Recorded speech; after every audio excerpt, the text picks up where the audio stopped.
नमस्कार दोस्तों, स्वागत करता हूं आपका अपने YouTube चैनल पे। मैं हूं दीपक, आपका दोस्त। और आज की इस वीडियो में हम लोग बात करेंगे कैरियर इन शेड मैचिंग के बारे में। ठीक है, कैरियर जो इंक इंडस्ट्री में लोग कैरियर बनाते हैं, उसके लिए उन्हें क्या करना होता है, कैसे वो जॉब इसमें पा सकते हैं, कैसे वो उसकी एजुकेशन पा सकते हैं, कैसे वो इंटरव्यू क्रैक कर सकते हैं और कितनी सैलरी होती है, कितना ग्रोथ होता है, वो सारी चीजें मैं आपको बताऊंगा।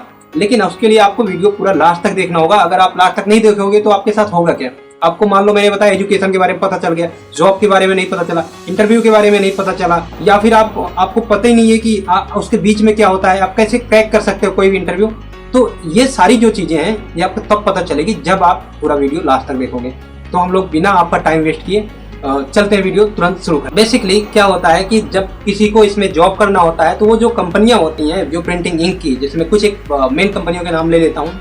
और ऐसा भी नहीं कि उन्होंने मुझे स्पॉन्सर किया है कि जाओ टोयो एक कंपनी है, ठीक है, इनकी, या फिर सकाटा एक इंक कंपनी है, फ्लिंट ग्रुप एक कंपनी है इंक की। अगर किसी को कैरियर बनाना हो इस इंडस्ट्री के बारे में तो वो क्या क्या पढ़ाई पढ़े, क्या क्या उसको करना चाहिए, ठीक है, सामने जाने के लिए, उसमें कैरियर बनाने के लिए। तो ये जो 3 कंपनियां मैंने बताया, और भी बहुत सारी हजारों कंपनियां हैं, कुछ 2-3 कंपनियों को मैंने नाम दिया, टोयो, फ्लिंट, सकाटा, और भी बहुत सारी कंपनियां। इसके बारे में आप जाके गूगल कर लेना, बहुत सारी चीजें आपको जानकारी मिल जाएगी कंपनी के प्रोफाइल के बारे में। देखिए, मेरा मतलब क्या है कि जो चीजें वेबसाइट पे आपको ना मिले, जो चीजें इंटरनेट पे आपको ना मिले, मैं वही चीजें आपको दूं, तभी तो आप मेरी वीडियो देखोगे। नहीं तो फिर क्या मतलब रहेगा अगर सेम कंटेंट मैं वहाँ पे रखूंगा, सेम आप यहाँ पे भी देखोगे, आपको लगेगा इससे अच्छा तो मैं जाके वेबसाइट पे ही देख लूं। चलिए हम लोग शुरू करते हैं। तो जैसे आप ये मान लो, ये कंपनी मोस्टली उन लोगों को प्रीफर करती है जिनको एक्सपीरियंस होता है प्रिंटिंग के बारे में, या फिर फ्रेशर को भी रखती है, लेकिन प्रियोरिटी ये लोग देती है जिसको थोड़ा बहुत 1-2 साल का, 6 महीने का, 3 साल का, 5 साल का अगर एक्सपीरियंस हो प्रिंटिंग इंडस्ट्री में, पैकेजिंग इंडस्ट्री में, R&D में, रिसर्च एंड डेवलपमेंट में। ठीक है, ये जो इंक के बारे में, प्रूफिंग में किसी को एक्सपीरियंस है और मशीन में किसी को एक्सपीरियंस है, मतलब प्रिंटिंग मशीन ऑपरेट कर रहा है, तो भी उसमें जॉब पा सकता है प्रिंटिंग इंक में। ठीक है, उसमें कैरियर उसका बन सकता है। किस तरीके से बन सकता है, एजुकेशन आपकी क्या होनी चाहिए, आप प्रिंटिंग में कोई ITI किए हो या डिप्लोमा किए हो या बीटेक किए रहोगे तो आपका चांसेस बहुत ज्यादा रहता है इसमें एंट्री करने के, इसमें कैरियर बनाने के। ये उनकी रिक्वायरमेंट होती है, उनकी नीड होती है, उनकी शर्त होती है। इसके अलावा आप ये भी कर सकते हो, अगर आपने BSc कर रखा है, MSc कर रखा है उसमें केमिकल्स में, या फिर आप केमिस्ट्री से, तो भी आपका पूरा का पूरा इसमें राइट रहता है कि आप इसमें जा सकते हो। ठीक है, इसमें कैरियर बना सकते हो।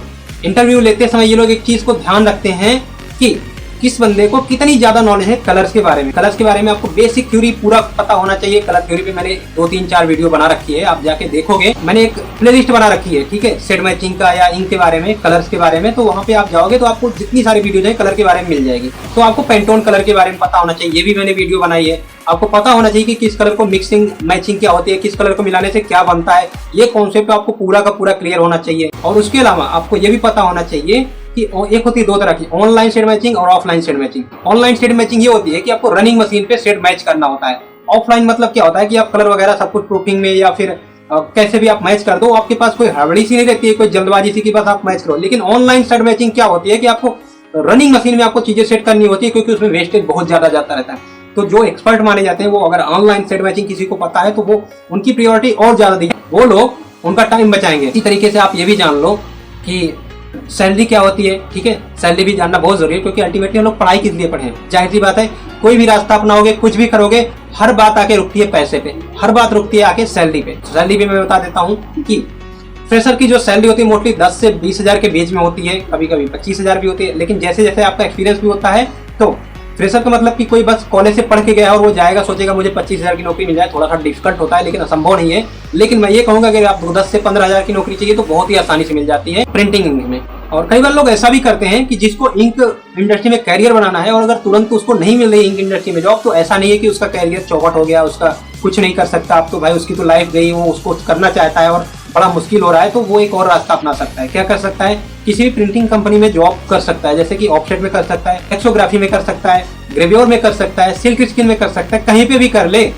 उसको क्या होगा, उसको आइडिया होगा, जब वो मशीन रन करेगा तो उसको इंक मैचिंग के बारे में, शेड मैचिंग के बारे में, रनिंग ऑनलाइन मैचिंग, ऑफलाइन की मैचिंग में वो देखते देखते, ठीक है, जो भी वो बंदा रहेगा मैचिंग करने वाला, उसको देख के उसको आइडिया लग जाएगा। कई बार वो आने में लेट कर रहा है, आप ही अपने से ट्राई करोगे, तो वो जो अपने से ट्राई करना होता है वही होता है सीखना। ठीक है, उसमें आप गलती करोगे, हो सकता है आपको डांट पड़े, हो सकता है आपका नुकसान हो सकता है कंपनी का नुकसान हो तो आपको भरना पड़े, या कंपनी डांट करे, या कंपनी आपकी सैलरी काटे। तो ये जो फंडा होता है, ये जो प्रोसेस होता है, ये एक सीखने का प्रोसेस होता है। इसमें आपको कीमत देनी पड़ती है, ठीक है। और ऐसा जो सैलरी कटने की बात है या फिर जो कंपनी में डांट पड़ने की बात है, ये जरूरी नहीं है हमेशा हो, लेकिन चांसेस रहते हैं इसके होने के, क्योंकि आप ट्राई कर रहे हो कुछ नया करने का, आप ट्राई कर रहे हो कुछ सीखने का। गलती होना लाजमी है, और गलती होगा तो कभी कंपनी बख्शती नहीं है, ठीक है। कभी कंपनी माफ नहीं करती, एक बात ये जान लो, कभी नहीं माफ करती। बहुत ही प्रैक्टिकल लाइफ होती है इंडस्ट्री की, ठीक है। उनको पूरी कीमत वसूलना होता है। अगर कोई कंपनी आपको 30,000 दे रही है, जाहिर बात है आपसे 30 लाख रुपए का कम से कम काम ले रही है, ठीक है। तो आपसे कीमत वसूली जाती है, और इसी बीच में आपको कुछ नया सीखना रहता है, तो आपको कीमत भी देनी पड़ती है। तो आपने क्या किया, 2-3 साल तक आपने जॉब किया, 1.5 साल, एक साल जो भी आपने किया, आपको नॉलेज हो गई। उसके बाद जाके अगर आप किसी कंपनी में इंटरव्यू देते हैं तो भी आप क्रैक कर सकते हो, और आपके चांसेस कई गुना ज्यादा बढ़ सकते हैं। मेरे बहुत सारे फ्रेंड्स ऐसे हैं जिनको मैंने देखा है कि उन्होंने जॉब तो प्रिंटिंग में किया, कन्वर्टिंग में, या फिर बोल सकते हो मशीन को रन किया, बहुत सारा, मतलब उन्होंने जॉब प्रिंट किया। उनको क्या हो गया, आइडिया हो गया। वो पहले से कोई इंक इंडस्ट्री में जॉब नहीं कर रहे थे, उन्होंने क्या किया, पहले प्रिंटिंग में जॉब किया, उसके बाद से उनको आइडिया लग गया, और वो जो है फिर इंक इंडस्ट्री में जॉब कर गए, ठीक है। और ऐसा नहीं, और बहुत सारे ऐसे लोग हैं जो कि स्टार्टिंग से ही इंक में लग गए। और इनका ना एक अलग, अगर आपने आईआईपी किया हुआ है पैकेजिंग, तो भी आपकी इसमें जो है चांसेस बढ़ जाते हैं। फिर भी मैंने एक वीडियो बनाया हुआ है पैकेजिंग, कैरियर इन पैकेजिंग करके, उसको भी आप जाके देख सकते हो। तो मेरी मोस्टली जो वीडियोज रहती हैं वो आपस में एक दूसरे से लिंक रहती है, वो रिलेट करती हैं। आप ऐसा नहीं कि आप अगर एक वीडियो देखें तो आपको पूरा का पूरा नॉलेज मिल जाएगा, क्योंकि कुछ एक नॉलेज मैंने उसमें दिया होता है, कुछ एक नॉलेज मैंने उसके लास्ट में दिया होता है। तो आपको जाके देखना पड़ेगा पूरी चीजें क्लियर करने के लिए। होता क्या है कि मैं कितनी भी कोशिश कर लूँ, कितना भी चाह लूँ, ये जो 10 से 15 मिनट का वीडियो होता है ना, 100% इसमें इन्फॉर्मेशन डालना बहुत ही मुश्किल होता है। तो मैं क्या करता हूँ कि कुछ एक इन्फॉर्मेशन जो इस वाली वीडियो में छूटी रहती है उसको मैं उसमें कवर कर देता हूँ, या फिर उसमें कुछ छूट गया तो मैं उसमें कवर कर देता हूँ। वरना आप पूरे लेके डेटा बैठोगे ना, तो आपको 1 घंटे या 1.5 घंटे की वीडियो बनती है, जिसमें कि आप हर एक चीजें समझा सकोगे, हर एक चीजें बता सकोगे। जो लोग 5 मिनट, 2 मिनट में, 3 मिनट में वीडियो सोचते हैं बना देना, कितने अच्छे शब्दों का आप चुनाव करोगे, कितना अच्छा आप सिलेक्शन लोगे, कितना डेटा रखोगे, गिने चुने डेटा आप रखोगे, उसमें भी 2-4 चीजें आपकी छूट ही जाएंगी। तो ये सारी चीजें हो गई। मैंने आपको क्या बताया, एजुकेशन क्या होनी चाहिए, डायरेक्ट अगर जॉब पाते हो तो क्या होता है, सैलरी क्या होती है फ्रेशर्स की, एक्सपीरियंस होल्डर अगर कोई है तो मैं बता सकता हूँ 50,000 से लेकर 1.5 लाख रुपए, 2 लाख रुपए, जितना ऊपर जाओ उतनी सैलरी आपको मिलती रहती है एक्सपीरियंस के बेस पे। कुछ एक मेरे फ्रेंड्स हैं, 4 से 5 साल के एक्सपीरियंस है, 50,000 से भी ज्यादा उनकी सैलरी है। मैं कहता हूँ बहुत ही ब्राइट फ्यूचर है। और एक और चीज जानते हो, अगर आपने शेड मैचिंग का कैरियर बनाया है तो ऐसा नहीं कि आप सिर्फ शेड मैचिंग रहो, एक और रास्ता आपके लिए खुल जाता है, आप इंक की मार्केटिंग भी कर सकते हो, सेल्स एंड मार्केटिंग में आप जा सकते हो। बहुत ही व्हाइट कॉलर जॉब होती है, कुछ नहीं ज्यादा करना होता है, आपको इनकी सेलिंग करनी होती है। आपको ऑलरेडी शेड मैचिंग के बारे में पता है। क्या करते हो, आप जगह जगह पे जाते हो, डेमो दिखाते हो और कस्टमर को इंक सेल करते हो कंपनी की तरफ से। और उसमें क्या होता है, बहुत ही रिस्पेक्टफुल जॉब होती है, लेकिन कई बार आपको टारगेट भी पूरा करना होता है, जो कि एक चैलेंजिंग काम होता है, लेकिन बिल्कुल भी आसान होता है उनके लिए जिनकी कम्युनिकेशन स्किल बहुत ही स्ट्रांग है। लोग बोलते हैं ना, मिट्टी को लेके लोग सोने के भाव में बेच देते हैं। क्यों? क्योंकि उनके पास स्किल है। आपको स्किल सीखना पड़ेगा, आपको बेचने की कला सीखनी पड़ेगी, आपको सॉफ्ट स्पोकन बनना पड़ेगा, आपको मतलब किसी कस्टमर से या किसी क्लाइंट से बात करते समय ऐसा उसको एहसास दिलाना पड़ेगा कि भाई हम जो तुमको बेच रहे हैं ना, ये बहुत ही मतलब 1 नंबर का सामान है, ये बहुत ही मतलब जबरदस्त क्वालिटी का चीज है, इसमें कोई ज्यादा आपको मैचिंग में या फिर आप बोल सकते हो इसको जो है आपको कोई प्रॉब्लम नहीं आएगी, डिफेक्ट बहुत ही कम होगा, या फिर इसमें वायर वगैरह जो भी टेक्निकल डिफेक्ट होता है, जैसे भी होगा आप उनको रिझा सकते हो, ठीक है, आप उनको बता सकते हो। लेकिन ध्यान दें, झूठ बोल के आप ज्यादा आगे तक नहीं जा सकते हो कि हाँ इसमें ऐसा होगा वैसा होगा। जो भी बोलो आप सच बोलो, और उनको कोई प्रॉब्लम आती है तो आप उसको दूर करने के लायक रहो। दूर करने के लायक मतलब आपने इनको बेच दिया, आप एक्स्ट्रा सर्विस दे सकते हो। उनकी मैचिंग में दिक्कत आ रही है, उनका जो ऑपरेटर है वो मैच नहीं कर पा रहा है, उनका जो मशीन मैन है वो नहीं रन कर पा रहा है, तो आप क्या कर सकते हो, आपने ऑलरेडी मैचिंग सीखी हुई है, ऑनलाइन भी मैचिंग आपको आती है, ऑफलाइन भी मैचिंग आती है। आप क्या कर सकते हो, ना सिर्फ इंक बेच रहे हो, आप क्या कर रहे हो, उनकी प्रॉब्लम भी दूर कर रहे हो। इसको बोलते हैं कि सर्विस देना। इससे क्या होगा कि आपका जो क्लाइंट है, आपका जो कस्टमर है, वो और ज्यादा आपसे प्रभावित होगा, और ज्यादा इंप्रेस होगा। आपको अगर 2 टन 3 टन इंक का अगर जो है कि ऑर्डर मिल रहा है, तो आपको हो सकता है 6 टन की मिले, आपको और ज्यादा डबल ऑर्डर मिले, ठीक है, ट्रिपल ऑर्डर मिले। तो ये जो छोटी छोटी बारीकियां होती है, जो आपकी बातचीत करने की शैली होती है, जो आपका सॉफ्ट स्पोकन है, ये जो नेचर है आपका, जो है ना, जो स्टाइल है, यही आपको जॉब दिलाती है। इसी से आप सेल्स अपनी जो है 5 गुना, 10 गुना, 20 गुना बढ़ा सकते हो। फील्ड में आप जितनी जानकारी रखोगे, कौन कौन सी कंपनी है, कहाँ पे इंक कंजप्शन हो रहा है, कौन सी, और डेटा जो है आप डेटा कलेक्ट करो, ठीक है, कौन सा जो सेल कर रहा है इंक, कितने मार्केट में है, जो लोग आपके आसपास या आपके जानने वाले हैं, क्या मतलब एक नेटवर्क तैयार कर लो। सबका कॉन्टेक्ट नंबर जो है, जीमेल आईडी, फेसबुक वगैरह, इनसे आपस में कनेक्ट रहोगे तो आपको ना अपने जो जॉब है, आपका जो इंक सेलिंग में अगर आप जा रहे हो, अभी मैंने शेयर मैचिंग का लगभग क्लोज कर दिया। तो अब हम लोग बात करते हैं सेल्स एंड मार्केटिंग की। जो इंक इंडस्ट्री होती है, उसकी जो सेल्स एंड मार्केटिंग की जाती है, उसमें कैरियर क्या होता है, बहुत ही जबरदस्त कैरियर होता है। जैसे मैंने बताया कि शेयर मैचिंग के लिए जो आपके पास योग्यता होनी चाहिए, जो एलिजिबिलिटी होनी चाहिए, ठीक है, जो जो डिग्री मैंने बताया कि हाँ डिप्लोमा डिग्री या ठीक है या पैकेजिंग वगैरह का जो कोर्स करना है, उसके बाद ये आगे शुरू होता है कि अगर आपने MBA वगैरह भी कर लिया है, MBA कर लिया है या कुछ सेल्स वगैरह से रिलेटेड कोई कोर्स किया है, तो वो बहुत ही ज़्यादा आपके लिए हेल्पफुल होता है यहाँ पे। मान लो आपने डिप्लोमा कर लिया है, बीटेक कर लिया है, पैकेजिंग किया है, जो भी इसमें से किया, उसी के साथ आपने कुछ MBA कर लिया है, या ग्रेजुएट हो आप तो MBA कर लिए, ठीक है। तो जब भी कहीं सेल्स मार्केटिंग की बात आती है तो लोग MBA वाले को प्रीफर करते हैं। ऐसा कोई हार्ड एंड फास्ट रूल नहीं है, बहुत से मैंने बिना MBA किए हुए लोगों को मार्केटिंग में सक्सेसफुल होते हुए देखा है और वो लाखों की सैलरी ले रहे हैं। तो अगर आप कर लेते हो तो आपके लिए बहुत अच्छा है, नहीं करते हो तो भी ऐसा नहीं कि इसमें आप एंट्री नहीं कर पाओगे, ठीक है। इसमें एक्चुअली क्या करेगा, आपकी जो मैंने बताया कम्युनिकेशन, किसी भी फील्ड में आप चले जाओगे, आपकी कम्युनिकेशन जो आपकी कम्युनिकेशन स्किल है वो आपको हमेशा काम आ जाएगी। ये तो हो गई बात कम्युनिकेशन की। इसमें जो है मोस्टली इनकी शर्तें क्या होती है, सेल्स, कई बार ये आपको टारगेट देते हैं, आपको टारगेट अचीव करना होगा, और कई बार आप रैंडम ऐसे करते रहो, ठीक है। इनकी फैसिलिटीज क्या क्या होती है, पहला नंबर इन्हें अच्छी खासी ठीक ठाक सैलरी मिल जाती है, 25-30 हज़ार से स्टार्ट होके 3 लाख 1.5 लाख 1 लाख, मतलब जो भी है, ये जो मैं बता रहा हूँ ये उनके एक्सपीरियंस बेस्ड डिपेंड करता है। 5 साल के एक्सपीरियंस वाले बहुत सारे मेरे फ्रेंड हैं जो कि ऑलरेडी जो है 40-50 हज़ार की सैलरी ले रहे हैं, 5 साल में 50 हज़ार और क्या चाहिए। बट ऐसे भी लोग हैं जो कि दुबई वगैरह कहीं गए हैं, तो वो लोग जो है आराम से 1 लाख 1.5 लाख रुपए ले रहे हैं। और यहाँ पे भी अगर कोई 10 साल दे देगा तो मेरी पर्सनल गारंटी है कि इंक इंडस्ट्री में उसको, चाहे वो सेल्स मार्केटिंग होगा चाहे वो शेड मैचिंग, अगर उसने 8 से 10 साल दिए तो बहुत ही आसानी से उसको 1 लाख रुपए की सैलरी मिल जाएगी, ठीक है। तो इसलिए मैं कह रहा हूँ कि सेल्स एंड मार्केटिंग का भी बहुत अच्छा फ्यूचर होता है। इसमें क्या है कि आपको भले ही टारगेट देते हैं लेकिन आपको इसमें घूमने टहलने का बहुत मिलता है। कभी आप चंडीगढ़ जाओ, कभी गुजरात जाओ, कभी गोवा जाओ, कहीं महाराष्ट्र, अलग अलग जगह पे अलग अलग चीज़ों पे आप देखोगे ना, तो आपको वहाँ पे बहुत कुछ सीखने को मिलेगा, बहुत कुछ जानने को मिलेगा। और अलग अलग जगह पे आप जो, और ऐसा नहीं है कि मतलब कि आपको सब जेब से देना पड़ेगा, कंपनी आपको सारा कुछ प्रोवाइड करती है। मोस्ट ऑफ द केसेस आपके होटल का बिल, आपके कहीं नाश्ते का बिल, जो भी चीज़ें हैं आप उनको बिल बना के दे दो, वो जो भी आपका है ना डेटा, तो वो आप बना के दे दो उनको, ये मेरा स्टे का था, इतना एक्सपेंसेस जो है, ये सारे खर्चे जो है वो आपको कंपनी प्रोवाइड करती है। कई बार वो आपको एक ड्रेस कोड देती है, तो आपको ड्रेस कोड में आना जाना रहता है। कई बार आपने रैंडम जो भी आपने जो आपको ड्रेस अच्छा लगे वो आप, ठीक है। सेल्स एंड मार्केटिंग में एक चीज़ की हमेशा वरीयता दी जाती है, हमेशा प्रेफर करते हैं वो लोग कि हाँ वो फॉर्मल ड्रेस में रहे, ठीक है, और बिल्कुल एकदम टिप टॉप सा, सेविंग वगैरह सब बिल्कुल उनको किए रहना होता है, क्योंकि उनको फ्रंट एंड में काम करना होता है, उनको हैंडसम सा या ब्यूटीफुल सा दिखना होता है, जो भी चीजें हैं तो उनको अच्छा दिखना होता है। ये मैं जो चीजें बता रहा हूँ ये एडिशनल चीजें हैं, ये आपकी जॉब को और बेहतर बनाती हैं, और आपको मतलब जो लुक है वो मैटर करता है काफी। आप जब कहीं पे कोई चीज सेल करने जा रहे हो, वो आपके प्रोडक्ट तो बाद में देखेगा, पहले तो आपको देखेगा, ठीक है, उसके बाद से बात आ जाती है आपकी कम्युनिकेशन, उसकी बात, ठीक है, उसके बाद आपकी बातों को सुनेगा। तो ये जो चीजें हैं ये आपको ध्यान में रखनी होगी।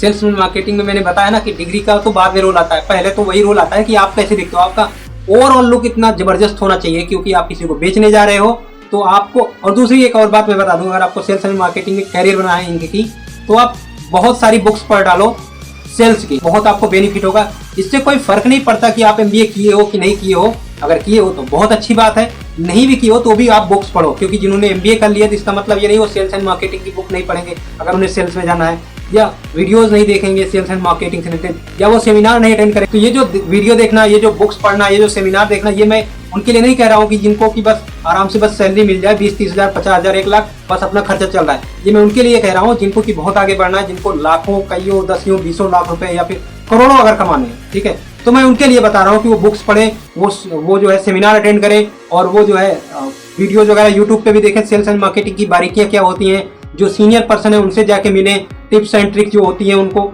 ठीक है। बहुत सारी चीजें आपको एक्सपीरियंस के साथ आएगी, लेकिन आप क्या चाहते हो कि जब आप 40 साल के हो तब जाके आपको एक्सपीरियंस आए। मैं कहता हूँ जो 40 साल का हो गया है उससे भी तो थोड़ी बहुत नॉलेज ले सकते हैं ना, इसी इंडस्ट्री में ऑलरेडी वो काम करते करते उससे भी तो हम सीख सकते हैं। जो ऑलरेडी बड़े बड़े राइटर हैं, बुक्स लिखे हैं सेल्स एंड मार्केटिंग, उसको पढ़ के भी तो हम कुछ सीख सकते हैं ना। जो लोग ऑर्गेनाइज करते हैं सेमिनार वगैरह सेल्स एंड मार्केटिंग के लिए, टिप्स एंड ट्रिक्स देते हैं कि हाँ कैसे आप अपनी सेल्स को डबल कर सकते हैं, वहाँ से भी तो हम कुछ सीख सकते हैं ना कि सिर्फ हमने डिप्लोमा कर लिया है, बीटेक कर लिया है, MBA कर लिया है तो हमको बस सेल्स की जॉब लग गई और हमको सैलरी मिलने लगी, बस बात खत्म हो गई, ठीक है। ऐसे में तो आपकी ग्रोथ बस फिक्स हो जाएगी एक लेवल तक। तो अगर बहुत ज़्यादा आगे जाना है, बहुत ही चीज़ें करनी है, बहुत मतलब कि आपको ज़्यादा चाहिए, ज़्यादा पैसे चाहिए, ज़्यादा बड़े आपके सपने हैं, तो आपको ये सब चीज़ें भी करनी पड़ेगी। नहीं तो सिंपल सा फंडा है, जैसे बोला मैंने कि बस आप डिग्री, डिप्लोमा, बीटेक कर लो, MBA कर लो और जाके इंटरव्यू दोगे, इतना तो है ही। कई बार तो कंपनी आपकी डिग्री देख के भी आपको बोलती है अच्छा ये चीज़ है तो काम तो कर ही लेता होगा ठीक ठाक। मोस्ट ऑफ द केसेज ऐसा नहीं होता है, लेकिन कई बार ऐसा तुक्के से भी लग सकता है कि हाँ चलो ठीक है, किसी ने डिप्लोमा किया है, ITI, बीटेक वगैरह सब कुछ किया है तो अच्छा ही होगा। इतनी भी बेवकूफ़ नहीं होती हैं कंपनियां। वो हमेशा जो 5 मिनट का आपका इंटरव्यू होता है ना, उसी में जो है जज कर लेती हैं कितना आता है इस बंदे को, मतलब ये हमारे लायक है भी कि नहीं, ये हमारे जॉब को संभाल पाएगा कि नहीं, या फिर हमारी इंक को सेल कर पाएगा कि नहीं। वो जो आप 10-5 मिनट का इंटरव्यू दोगे ना, उसी में वो जान जाएंगे। और इंटरव्यू के लिए जो टिप्स एंड ट्रिक्स है मैं बता देता हूँ आपको थोड़ा सा।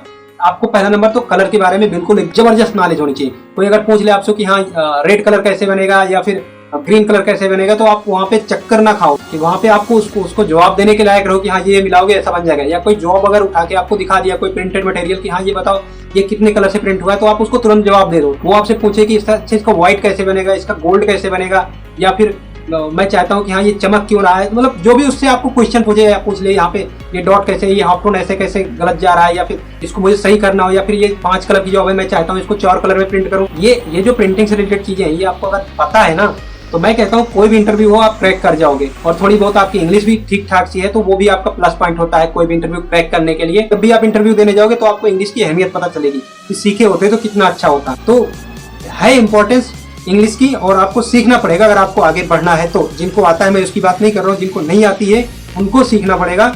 जब भी अगर आपको अच्छी सैलरी चाहिए, अच्छे पोजीशन पे चाहिए, मान लो मैं टोयो का एग्जांपल लेता हूँ, ठीक है, टोयो कंपनी है इनकी, क्लाइंट से मीटिंग कर रही है, कुछ लोग जापान में बैठे हुए हैं, कुछ लोग किसी और कंट्री में, कुछ लोग और आप ऑनलाइन मीटिंग कर रहे हो या फिर सामने बैठ के भी मीटिंग हो रही है, तो सब तो इंग्लिश में बोलने वाले हैं मोस्टली। या फिर मान लो आप हिंदी में बोल भी रहे हो तो वहाँ पे समझेगा कौन, जापानी क्या हिंदी समझेगा, ठीक है, या फिर कहीं और का किसी और कंट्री के लोग हैं वो क्या हिंदी समझेंगे।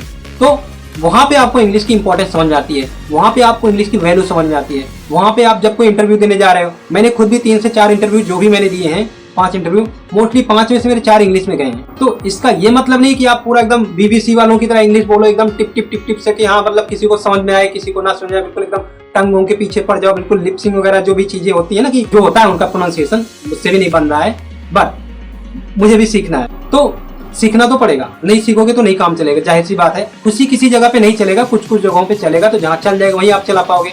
लेकिन सीखे रहोगे तो हर एक जगह पे चल जाएगा और आपको पता भी नहीं चलेगा कि वहाँ पे किसकी जरूरत पड़ जाए। तो ये होती है इंपॉर्टेंस। तो वो जब मीटिंग में जब बैठे हो ना, तो वहाँ पे जब आपकी बारी आएगी बोलने की, जब आपको एक्सप्रेस करना होगा, जब आपको अपना प्रेजेंटेशन दिखाना होगा, क्या सारा काम उसी लैपटॉप के प्रेजेंटेशन से हो जाएगा? नहीं, वहाँ पे आपको बाकी चीजें बोल के भी बतानी पड़ेगी। सारी चीजें प्रेजेंटेशन नहीं कर पाएगा, पीपीटी आपने बनाई है, आपने मान लो चालू कर दिया, आपको एक्सप्लेन भी तो करना रहेगा, और वहीं पे बात आएगी इंग्लिश। तो सेल्स एंड मार्केटिंग में जॉब करनी है तो हिंदी के साथ साथ आपको इंग्लिश पे भी कमांड रखनी पड़ेगी, क्योंकि आपको भी नहीं पता आप क्लाइंट जो होंगे वो नेशनल होंगे या लोकल होंगे या इंटरनेशनल होंगे। तो इसलिए अगर आपको बहुत ही बड़ा खिलाड़ी बनना है, बहुत ही बड़ा सेल्स एंड मार्केटिंग में कैरियर बनाना है, बहुत ही ज्यादा आगे जाना है, तो आप हिंदी के साथ साथ इंग्लिश पे कमांड करो। उसके अलावा प्रिंटिंग की जितनी चीजें हैं, कलर से रिलेटेड जितनी सारी बातें हैं, उन सारी बातों का आपको नॉलेज होना चाहिए। नहीं नॉलेज है तो आप यूट्यूब से पता करो, नहीं नॉलेज है जो प्रिंटिंग इंडस्ट्री में ऑलरेडी जॉब कर रहे हैं उनसे पता करो, नहीं नॉलेज है तो जो अपने सीनियर्स हैं उनसे पता करो। और इससे अगर कोई हेल्प चाहिए तो आप मुझे जो है फेसबुक पे, इंस्टाग्राम पे, यूट्यूब पे, जहां मर्जी चाहो आप दीपक मौर्य आर्ट सर्च कर सकते हो या दीपक मौर्य सर्च कर सकते हो। पेज को लाइक कर सकते हो, फेसबुक इंस्टाग्राम पे जाके फॉलो कर सकते हो, दीपक मौर्य आर्ट्स जो भी दोनों पेजेस हैं, जिसको चाहो आप फॉलो कर सकते हो।